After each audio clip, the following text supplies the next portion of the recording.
Perfect. You're perfectly centered. Stops with Utah. This is Neil Millman saying it stops with Utah. Trafficking in Utah? Or We're always looking for no, you can't have that meeting because there's a few others, but it's very a niche, speaker like that. I would think that it's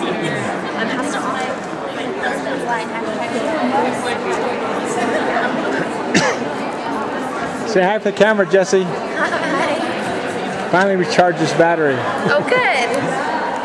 Okay, well here's Nita Bell, the author of Nita Bell, the author of In Our Backyard here at BYU today. And tell me about yourself, since I didn't get a chance to meet you previously. I'm the executive director of In Our Backyard. We do anti-human trafficking work across the nation.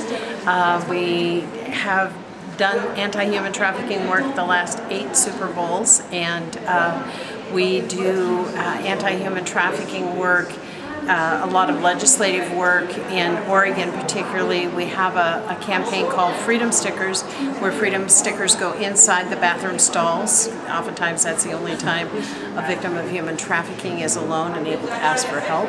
So that's one of our initiatives. We also have Convenience Stores Against Trafficking, which is similar to Truckers Against Trafficking, as well as doing awareness nationwide. Okay, fantastic. Are you a survivor leader? I'm not. Okay, but you work with a lot of them, right? I have a lot of dear friends that are survivors, yes. Fantastic. Well, thanks for the work that you do. Yeah, thank you. Perfect. Thank you so much.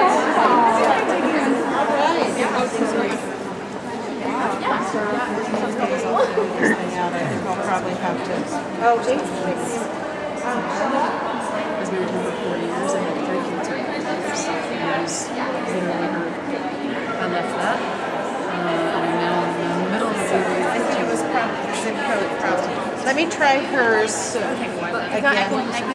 Hi, my name is Patrick Atkinson. I'm founder and executive director of the Institute for Trafficked, Exploited, Missing Persons. What we do is we've existed now for 25 years. I've been in the field for 38 years, but itemp.org is the website, has existed now for 25 years. We prevent human trafficking. We go after children who have been missing. We find them, we help with the recovery for the interdiction, and then we arrange, especially overseas, long-term rehabilitation for the kids. When that's all done, we also assist with prosecutorial assist. We'll go into the federal court systems here in the States and overseas and get the people who hurt them convicted and sentenced. We work with the governments in changing laws and bringing in model laws and doing staff training for their own government offices. All in all, we've worked in 38 different countries. We estimate that in these 25 years, we probably have worked with 50,000 children, nationally, locally, and worldwide. Thank you.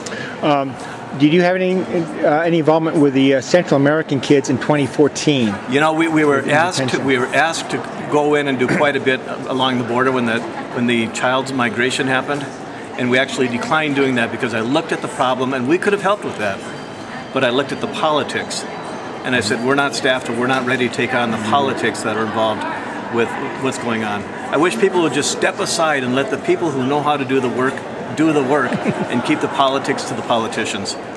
Very good advice. Okay. Now you told me that you do missions down in Central America. You do service projects. You take volunteers down. What ITEMP does is right now we're very active here in the United States, in Guatemala, in El Salvador, in Honduras, in Africa, and in India. Different opportunities that we have. We work a lot with interns. We work with individual volunteers that come down. It could be anywhere from 2 days to 2 years. And we also bring down groups, and these groups that come down can be anywhere from a family of 3 to a school classroom of 45. They build houses, they work in our hospital for malnourished infants. They literally hold and hug and wash the babies, and they bring them back to life. We have a homeless shelter, which is also used as our rescue center for human trafficking victims that are pulled out. We have 6 schools, 5 clinics. We need help. If you know a group or an individual who can come down and help us, itemp.org, itemp.org. Well, we may collaborate with you. Do it, because we'd love to do it. We'd love to do it. Now, here's a more personal question. Yes. What got you started in this in the first place? What brought you to this? What got me started in this, I mean, the original story is that I was 13. I drowned in a river in North Dakota.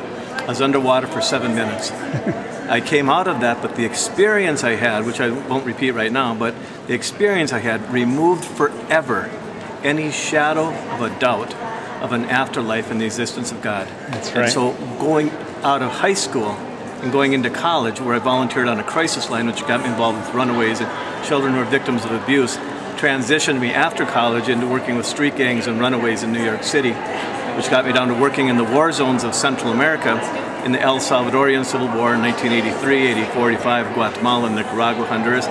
Again, it was all about vocation and what's the best way I can serve God, serve the poor. I have no special skills at all, none. I simply You have said yes. interpersonal skills. You connect with people.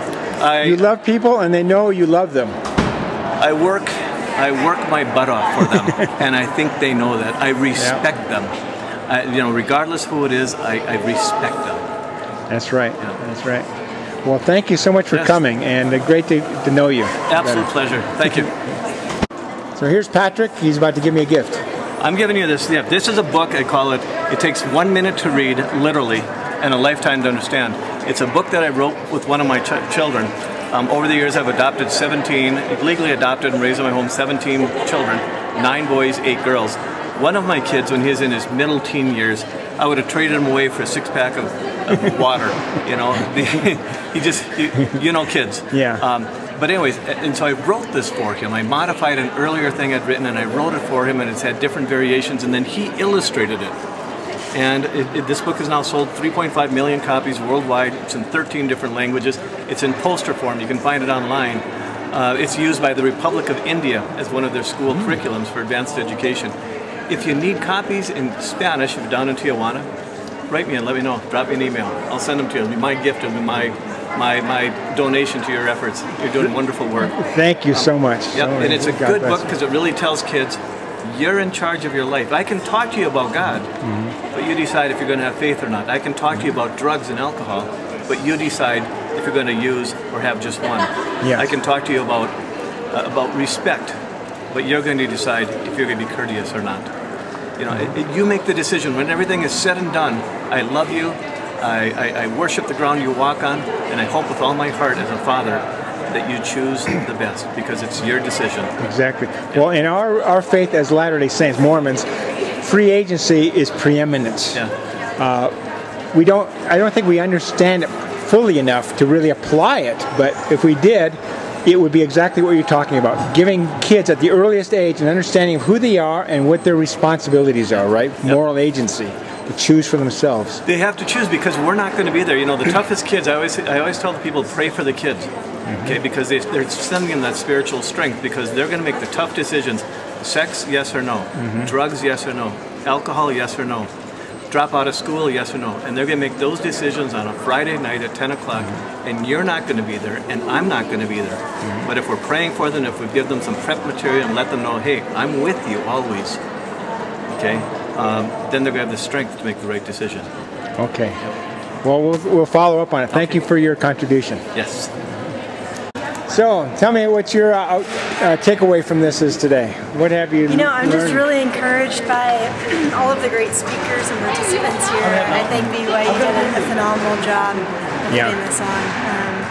I was just talking with Annika about how there are just so many high-caliber speakers here, and people in the community who are lending their talents, which includes you, to capture this. And you, who are you, and what are you doing here? Yeah, so I'm Kate Case, and I work with International Justice Mission, which is an organization based back in D.C. Working on rule of law and human trafficking. So they flew you out here, or you flew yourself? BYU gratefully. They paid? Oh, very good. Yeah. Well, welcome to Utah. How much more time do you have to spend here? Unfortunately, not enough at all. I head out to the airport in about 15 minutes. Okay. Yeah. Great. Well, glad to meet you. Good to meet you as well. What was your name? I'm Neil. Neil Millman. Nice to meet you.